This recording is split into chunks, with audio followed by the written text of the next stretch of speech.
Good morning viewers, welcome to back our channel. आप सब कैसे हो? बहुत अच्छे होंगे और हमेशा ही ऐसे खुश रहिए। आज का वीडियो एंड तक देखिएगा। बहुत ही कमाल के टिप्स मैं आपको बताऊंगी जो आपके बहुत सारे पैसों की बचत करेगी। और सबसे अच्छी बात यह है, इस वीडियो को देखने में आपका 1 रुपया भी खर्च नहीं होगा। वीडियो अच्छा लगेगा तो वीडियो को शेयर करना बिल्कुल ना भूलें। ऐसी यूजफुल टिप्स सबको पता होनी चाहिए जो सबके पैसों की बचत करेगी। पहला यूजफुल टिप मेरा साबुन के बचे हुए टुकड़ों से है। देखिए, साबुन यूज होने के बाद में अक्सर ना इस तरह के छोटे छोटे टुकड़े बच जाते हैं। आप इसका कैसे यूज करते हैं, चलिए एक यूज मैं आपको बताती हूँ जो आपके बहुत ज्यादा काम आएगा। तो आपने ना इस तरीके के छोटे छोटे टुकड़ों को संभाल के रखना है। मेरे पास यहाँ पे ना 3-4 छोटे छोटे टुकड़े हैं। एल्यूमिनियम फॉयल पेपर का छोटा सा टुकड़ा ले लीजिएगा। अगर आप एल्यूमिनियम फॉयल पेपर नहीं यूज करते हैं तो नॉर्मल जो न्यूज पेपर है उसका भी यूज कर सकते हैं। इसके अंदर ना अच्छे से आप इस साबुन को कवर कर दीजिएगा या इस तरीके से छोटी छोटी बॉल्स बना लीजिएगा। अब इस बॉल्स में ना हमें छोटे छोटे छेद करना है और आज मैं कहूंगी आपको इसे ऐसी जगह रखना है जहां आपके बहुत सारे पैसों की बचत होगी। तो देखिए, इस तरह की बॉल्स बनाने के बाद ना इसमें छोटे छोटे छेद करना बहुत जरूरी है ताकि इसमें से जो साबुन की गुड स्मेल है वो आती रहे। तो अभी चल रहा है मानसून का मौसम और इस मौसम में ना घर का शायद ही ऐसा कोई कोना होगा जहां से बैड स्मेल नहीं आएगी। अगर आप वहां पे क्लीनिंग करते हैं उसके बाद भी ना हल्की सी एक सीलन वाली स्मेल आती है, उसमें से एक चीज होती है, ये है हमारे बच्चों के या हमारे जूते। अब देखिए, डेली लाइफ में तो ये यूज होते नहीं है, स्पेशल जो छोटे बच्चे हैं वो भी ना स्कूल जा रहे हैं तो ये जो घर वाले जूते होते हैं इनका यूज नहीं होता है। तो ये मेरा बेटे का जूता है, वो भी 3 साल का ही है। तो अब ये जूते ना यूज में नहीं आते हैं। दिन भर में एक बार यूज किया तो ठीक, नहीं तो 2-2 3-3 दिन में भी यूज नहीं आते, जिसकी वजह से ना इसमें रखे रखे ही एक फंगस वाली स्मेल आने लग जाती है। तो जो जूते अभी फिलहाल में आप यूज नहीं कर रहे ना, उन जूतों में और घर के कोने में आप इन बॉल्स को रख सकते हैं। अगला यूजफुल हैक मेरा एक्सपायरी दवाई से जुड़ा हुआ है। जब हम ठीक हो जाते हैं तो दवाई वगैरह का यूज नहीं करते और काफी सारी दवाइयां हमारे घर में बच जाती है। अब आप क्या इसका यूज करते हैं, चलिए एक यूज मैं आपको बताती हूँ जो आपके इस मानसून के सीजन में बहुत ज्यादा काम आएगा। तो यहाँ पर कुछ टैबलेट है, मैं 2 ही गोलियां ले रही हूँ क्योंकि मुझे अभी फिलहाल में इतनी ही जरूरत है। अगर आपकी जरूरत थोड़ी ज्यादा होगी तो आप यहाँ पे टैबलेट की क्वांटिटी बढ़ा लीजिएगा। आप चाहे तो किसी बॉल वगैरह को ले लीजिए, नहीं तो मेरे पास तो ये पॉलिथीन है, मैं इसी के ऊपर इस ट्रिक को यूज करके बता रही हूँ। यहाँ पर कुछ भारी सामान आप ले लीजिएगा, उससे ना आपने इसका पाउडर बनाना है। ठीक है, तो यहाँ पे 2 ही टैबलेट है तो मैं तो यहाँ खलबत्ते की जो मुसल होती है उसी से इसका पाउडर बना के आपको बता रही हूँ। इस तरीके से फाइन पाउडर बना लीजिएगा। आप चाहे ना तो इस मानसून सीजन में जितनी भी एक्सपायरी दवाई है उनका पाउडर बना के किसी कंटेनर वगैरह में रख सकते हैं और जब चाहे इसका यूज में ले सकते हैं। तो यहाँ मैं ले रही हूँ नारियल का तेल। लेना आपने नारियल का तेल या बादाम का ही लेना है, कोई और सा तेल मत लीजिएगा। अब दोनों को अच्छे से मिक्स करना है, एक पतला सा ना पेस्ट जैसा बना के रेडी करना है। अब ये पेस्ट या जो बोल सकते हैं ये जो हमने रेमेडी बना के रेडी करी है ये आपके बहुत ज्यादा काम आएगी। अभी ना खेती में धान लगाया जा रहा है या अभी जो सीजन में जो भी खेती की जाती है उसमें ना बहुत ज्यादा नमी होती है। दिन भर लोग खेत में काम करते हैं, अब वो शाम को जब आते हैं तो आपने देखा होगा उनके हाथ पैरों में ना रेशेस हो जाते हैं, कारण क्योंकि वो दिन भर पानी में रहते हैं। अब इस तरीके से ज्यादा देर जब पानी में रहते हैं तो हाथ पैरों में ना ये जो उंगलियों की जगह होती है इसके बीच में लाल लाल रेशेस हो जाते हैं, स्पेशल पैरों में होते हैं। हमारे यहाँ मालवी भाषा में इसे गारिया कहा जाता है, जो कि गारा यानी मिट्टी की वजह से होता है। तो ये ना अगर टाइम पे आप ध्यान नहीं दोगे ना तो ये एक बड़ी प्रॉब्लम क्रिएट कर सकता है और आपको ना नॉर्मल के जो आपके डेली के काम है वो करने में भी बहुत ज्यादा दिक्कत होगी। तो जैसे ही आप काम करके बाहर से आ रहे हैं या खेती का जो काम करते हैं आप उसमें से बाहर जब आते हैं शाम के टाइम, तो रात को सोते वक्त ना आप इस रेमेडी को तैयार कीजिए। इस तरीके से हाथ पैरों में लगाना है। पहले हाथ पैरों को अच्छे से सुखा लीजिएगा, गीले हाथ पैरों पे मत कीजिएगा, रात भर इसे रहने दीजिएगा। आपको रेशेस वगैरह अगर हो रहे हैं वो मिट जाएंगे। और अगर आप डेली ही इस तरीके का काम करते हैं, जो स्पेशल खेती वाले लोग हैं उनके लिए ट्रिक बहुत ज्यादा काम आएगी। तो आप इस ट्रिक को यूज कीजिएगा। एक्स्ट्रा पैसा वगैरह आपने खर्च नहीं करना है, बस जो घर पे चीजें रखी हुई है उसी का यूज करना है। अगला यूजफुल हैक मेरा बेकार पड़ी पॉलिथीन से जुड़ा हुआ है। इस तरह की पॉलिथीन आपके घर में भी होगी जो कि अक्सर सामान के साथ आती ही है। पॉलिथीन की जो साइड एजेस है ये आपने कट कर लेना है ताकि इससे जो पॉलिथीन है ना वो बड़ी साइज में हमें मिलती है। मैंने काफी बार कहा है पॉलिथीन को जब आपने यूज करना है तो आप ना इस तरीके से इसको कट कर लीजिए, इससे ना इसकी पूरी फुल साइज आपको मिल जाएगी। अब यहाँ पर आप गेहूं का दाना ले सकते हैं या कुछ भी छोटा सा पत्थर भी आप ले सकते हैं, कोई दिक्कत नहीं, पर बहुत छोटा होना चाहिए, जैसे गेहूं का दाना होता है ना, उतनी बड़ी साइज का होना चाहिए। तो मेरे पास भी यहाँ पे एक छोटा सा कोई दाना मुझे मिल गया था, वो मैं यूज कर रही हूँ। तो ये ना हमें पॉलिथीन के बीच में लगाना है। देखिए मैं जैसे दिखा रही हूँ, बिल्कुल आप इस तरीके से फॉलो करेंगे ना तो आपको बहुत ही शानदार चीज मिलने वाली है। तो इस तरीके से इसका कॉर्नर हमें पकड़ लेना है, या इसका जो सेंटर है वो हमें पकड़ लेना है, और सीजर से ना कुछ इस तरीके से कट कर लेना है। ये देखिए मैं दिखा रही हूँ जैसे आपको, बिल्कुल इसी तरीके से। अब अगेन वापस हमने इसे पॉलिथीन के बीच में रखना है, फिर से हमने यहाँ पर एक कट लगाना है। आप कह सकते हैं कि यहाँ हमने छोटे छोटे सर्कल कट करना है, ठीक है। ये देखिए 2 बार मैंने कट किया, मैं फिर से और कर रही हूँ यहाँ पर। इस तरीके से जितनी बार आप इस पॉलिथीन पे करेंगे उतना बड़ा आपको एक आर्टिफिशियल फ्लावर मिल जाएगा। अगर पॉलिथीन का कलर येलो है और हरे कलर का अगर पॉलिथीन है आपको पास, तो और ज्यादा अच्छे तरीके से ये फूल आपको देखने को मिलेगा। तो यहाँ पर आप हर कलर की पॉलिथीन का यूज कर सकते हैं, पर जो पॉलिथीन हो ना ये इस तरह की होनी चाहिए, यानी कि थोड़ी सॉफ्ट होनी चाहिए। हार्ड पॉलिथीन में कटिंग करने में दिक्कत होगी, और ये पॉलिथीन ना हर किसी के घर में होती है। बस इस तरीके से आप पकड़ बना के रखिएगा अच्छे से, और बस सीजर से ना इस तरीके से आपने कट करते जाना है। तो यहाँ पर थोड़ी सी और पॉलिथीन बची हुई है, मैं थोड़ा सा और कट कर लेती हूँ। ये देखिए ये चीज ना हर किसी को पता होनी चाहिए। आप आराम से इस पॉलिथीन का यूज भी कर लेंगे, और अक्सर जब हम इस पॉलिथीन को कचरे में फेंकते हैं तो ये शायद ही वहां किसी के यूज में आएगी। आप कहीं भी देखिए ये पॉलिथीन ना आपको सब दूर कचरे में बिखरे हुए मिल जाएगी। और जब मैं सोचती हूँ कि लोग इस पॉलिथीन को फेंकते ही क्यों होंगे, क्या इसका यूज नहीं कर सकते, तो मुझे लगता है ये ट्रिक हर किसी को पता भी होनी चाहिए, और ये वीडियो ना आपको शेयर जरूर करनी चाहिए, क्योंकि बहुत सारे घरों से इस पॉलिथीन को फेंका जाता है और ये बाहर किसी के काम में नहीं आती है। जिसे पशु जानवर खाते हैं और अक्सर वो बीमार हो जाते हैं, फिर उनके बड़े बड़े ऑपरेशन करने होते हैं, जिसके बाद ये पॉलिथीन उनके पेट में से बाहर आती है। बहुत बार तो जीव जानवर अपनी मौत का कारण इन्हीं पॉलिथीन की वजह से बन जाते हैं। तो देखिए आपने ये पॉलिथीन को इस तरीके से कट कर लेना है, यहाँ पर एक अच्छा मजबूत वाला धागा लेना है, और अच्छे से यहाँ पर नोट लगा लेना है। आप फाइनल लुक आप देखेंगे इसका तो आप देख के हैरान हो जाएंगे कि देखिए बेकार से पॉलिथीन से हमने कितना बढ़िया फ्लावर बना लिया है ना। ये कमाल कर रही। चाहे तो आप इसमें छोटे छोटे कट भी लगा सकते हैं, तो इससे नए फ्लावर और बड़ा अच्छा खिला हुआ दिखेगा। इस तरह के आर्टिफिशियल फ्लावर आपने मार्केट में देखे होंगे, जो कि देखने में काफी सुंदर लगते हैं, और आपने इस तरह के आर्टिफिशियल फ्लावर अगर मार्केट से खरीदे हैं तो आपको पता होगा कितने पैसे में वो आते हैं। पर घर बैठे हुए बेकार से पॉलिथीन से आप इतने सारे फ्लावर बना सकते हैं, और मुझे ट्रिक सच्ची में बहुत ज्यादा पसंद आई है। आप इसे जरूर यूज कीजिएगा। एक बार आपने बनाना सीख लिया ना तो यकीन मानिए आप अपने घर के पॉलिथीन का छोटा सा टुकड़ा भी घर से बाहर बिल्कुल नहीं फेंकेंगे। इस तरीके से फ्री में आप अपने घर को सजा सकते हैं, क्योंकि इस तरह की चीजें अक्सर हम मार्केट से खरीदते ही हैं। आपके घर में भी इस तरह के बर्तन जरूर होंगे जो कि स्टील के होते हैं। इसकी बाहरी परत ना पीतल की होती है। अब इस तरह के बर्तन को जब हम यूज करते हैं तो ये बर्तन ना जल जाता है। ये लॉन्ग टाइम जब आप इसे यूज करेंगे, मान लीजिए 15 दिन 20 दिन, तो इसकी जो बाहर वाली ये परत है पीतल की, ये ना काली हो जाती है, और जलने की वजह से इसका कलर ना पूरी तरीके से बदल जाता है, जो कि देखने में बिल्कुल अच्छा नहीं लगता है। तो इस तपेली को तो मैं बहुत लॉन्ग टाइम से यूज कर रही हूँ, इसलिए ना इसमें काफी सारे निशान हो चुके हैं।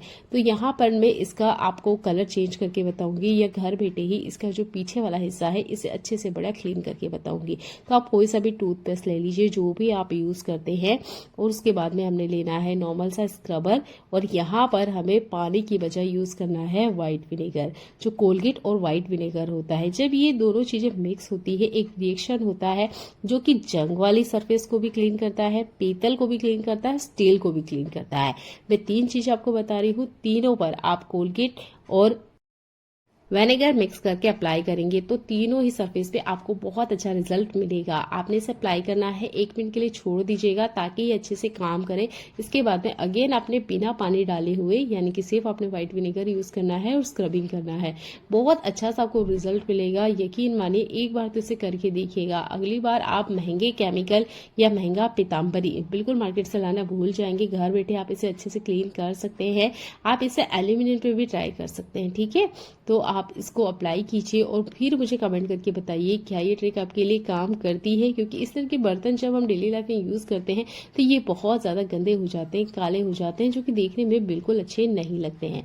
तो मैं अगेन फिर से इसके ऊपर घुमा के आपको दिखा रही हूँ। ये देखिए, जैसे ही आप सेकेंड टाइम इसमें वाइप करेंगे या स्क्रबिंग करेंगे तो जितने भी दाग धब्बे हैं वो बढ़िया से जैसे कोई जादू हो रहा है ऐसे क्लीन हो जाते हैं। तो बहुत ही कमाल की ट्रिक है, मुझे सबसे बेस्ट लगती है ये ट्रिक, क्योंकि यहाँ पे पैसा खर्च नहीं करना होता है, बस घर में जो रखा हुआ सामान है ना उसी का हमने यूज करना है।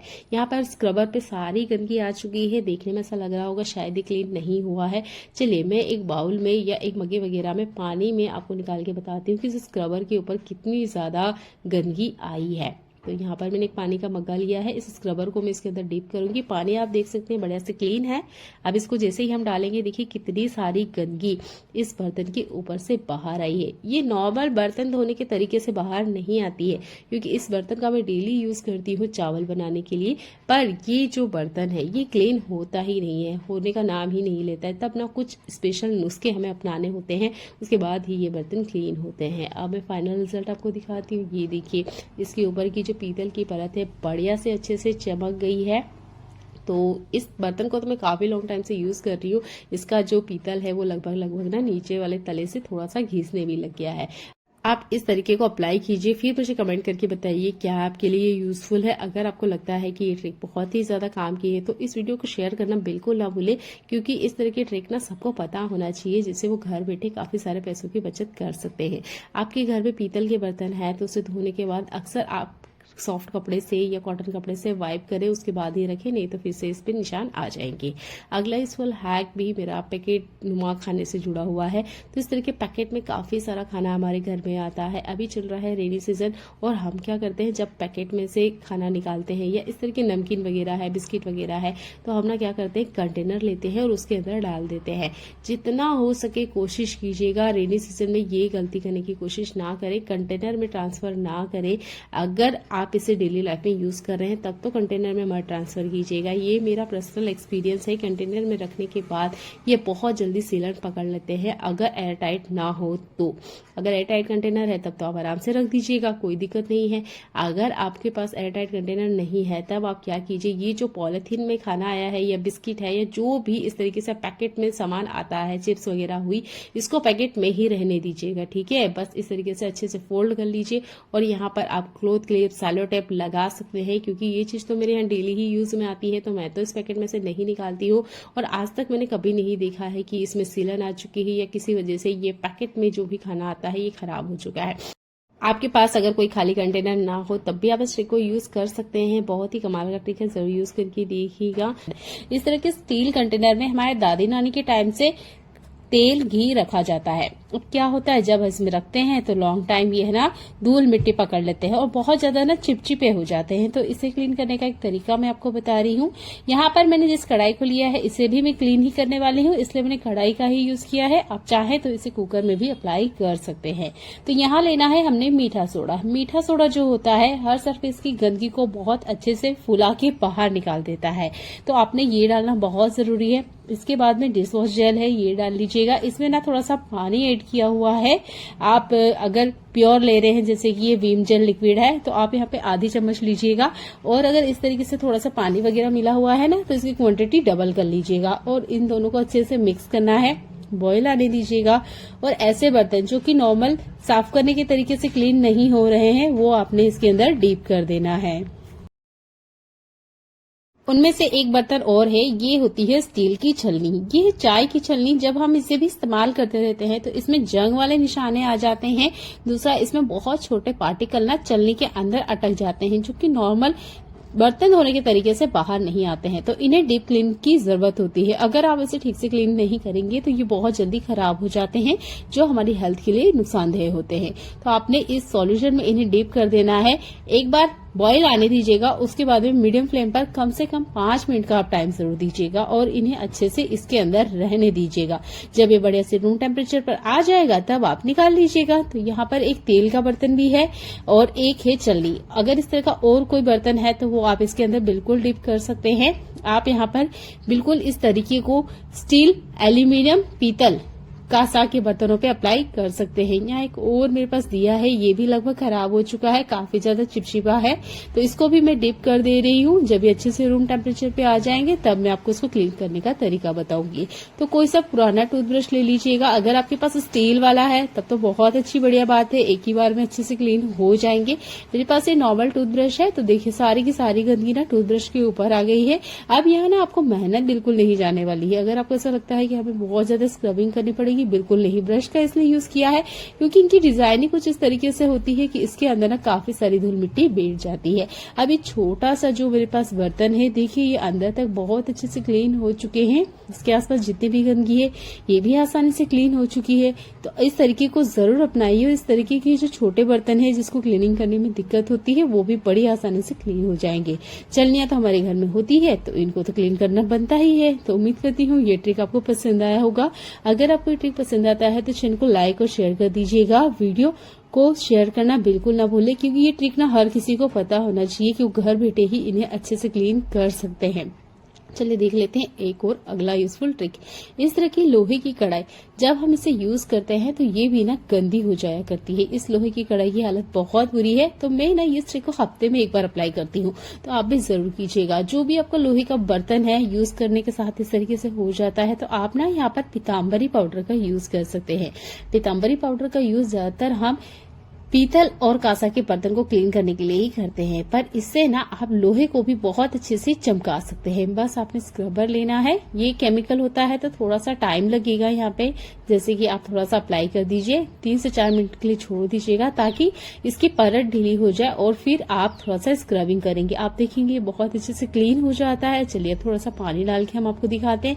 तो देखिए कितना जंग इसके ऊपर लग चुका था, कितनी बुरी इस कढ़ाई की हालत थी और अच्छी से ना चमाचम चमक गई है। तो मैंने यहाँ ज्यादा स्क्रबिंग नहीं की है। अगर आप और थोड़ी सी स्क्रबिंग करेंगे ना तो इसके हैंडल पे जो गंदगी है ये भी बहुत आसानी से निकल जाएगी।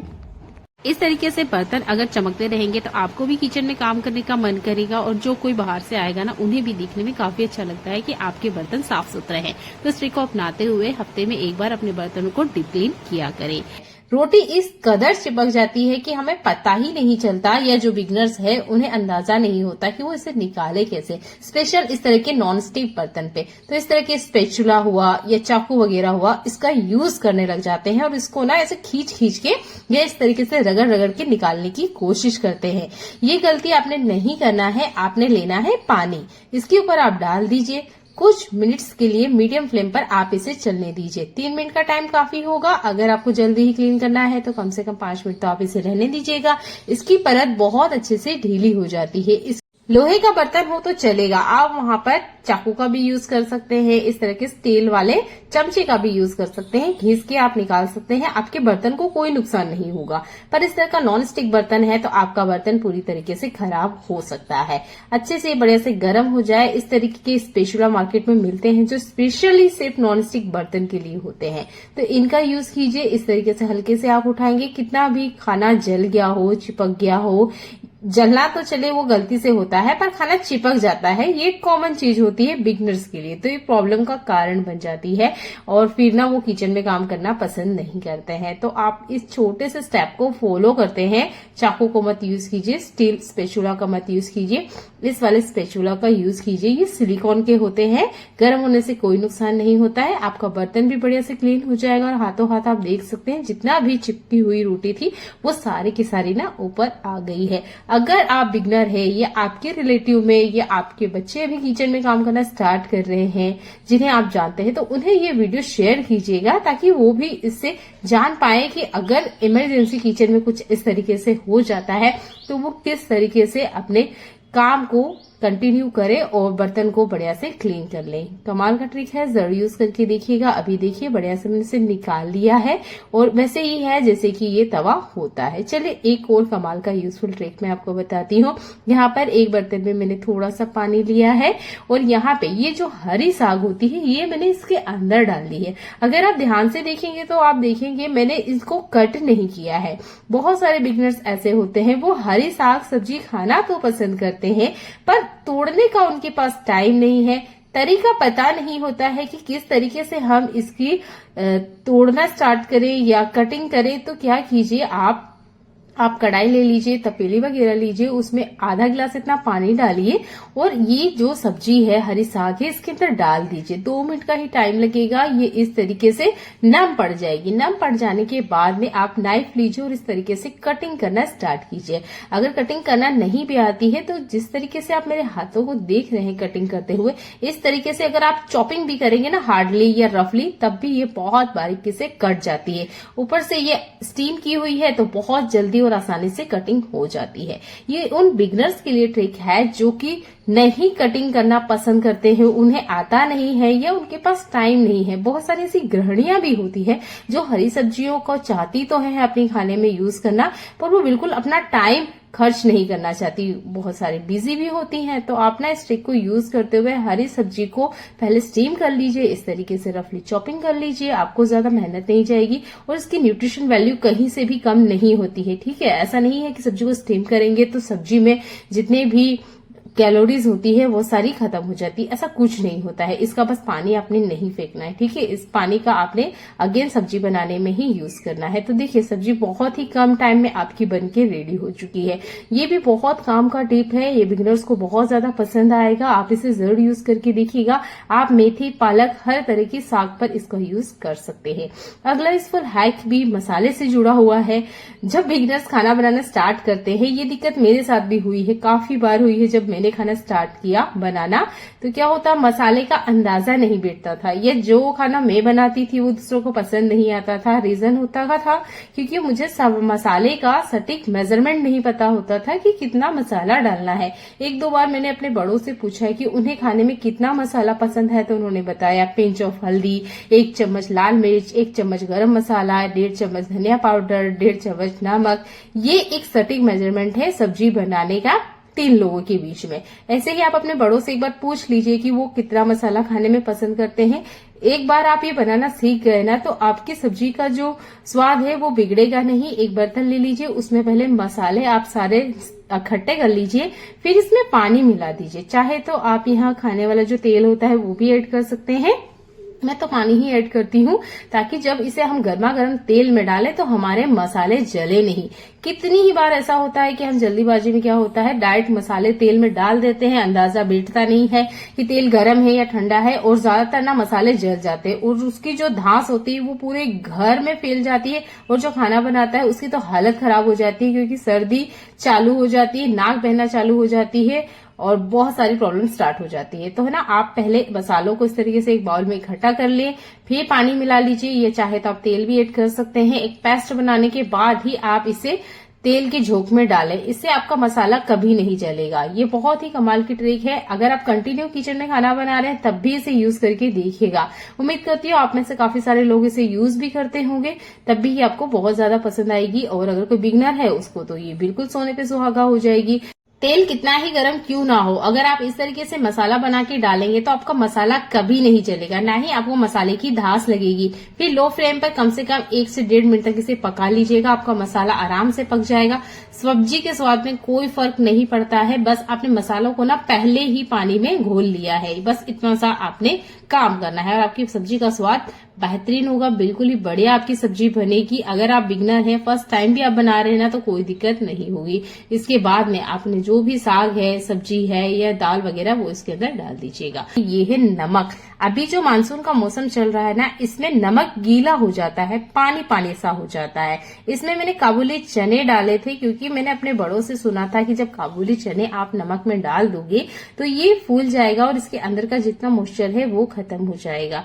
तो देखिए यहाँ पर नमक का मॉइस्चर बिल्कुल खत्म नहीं हुआ है, तो इस ट्रिक को आप यूज मत कीजिएगा, आप नए तरीके को अपनाइए। रोटी बन जाने के बाद हमारा तवा अक्सर गर्म रहता है, इस गर्म तवे पर आप नमक को डाल दीजिए। अगर आपने एक बार तवे को प्रीहीट कर लिया, उसके बाद में आपने गैस को कंटिन्यू नहीं चालू रखना है, गैस को बंद कर देना है, क्योंकि इतनी ही गर्माहट हमें इस नमक को सुखाने के लिए चाहिए। अगर आप ज्यादा गर्म करोगे तो नमक का कलर चेंज हो जाएगा। ठीक है, तवे को प्रीहीट कर लीजिए, उसके बाद में गैस बंद कर दीजिएगा। 5 मिनट बाद आप देखिएगा ये नमक वापस वैसे ही हो जाएगा जैसा कि हम मार्केट से लेकर आते हैं। इसके अंदर जितनी नमी है सारी की सारी खत्म हो जाएगी। उम्मीद करती हूँ आज बिगनर्स के लिए ये टिप्स बहुत ज्यादा काम आएगी। कोई बिगनर है, अभी भी खाना बनाना किचन में स्टार्ट किया है, तो उन्हें ये वीडियो शेयर कीजिएगा। देखने के लिए धन्यवाद।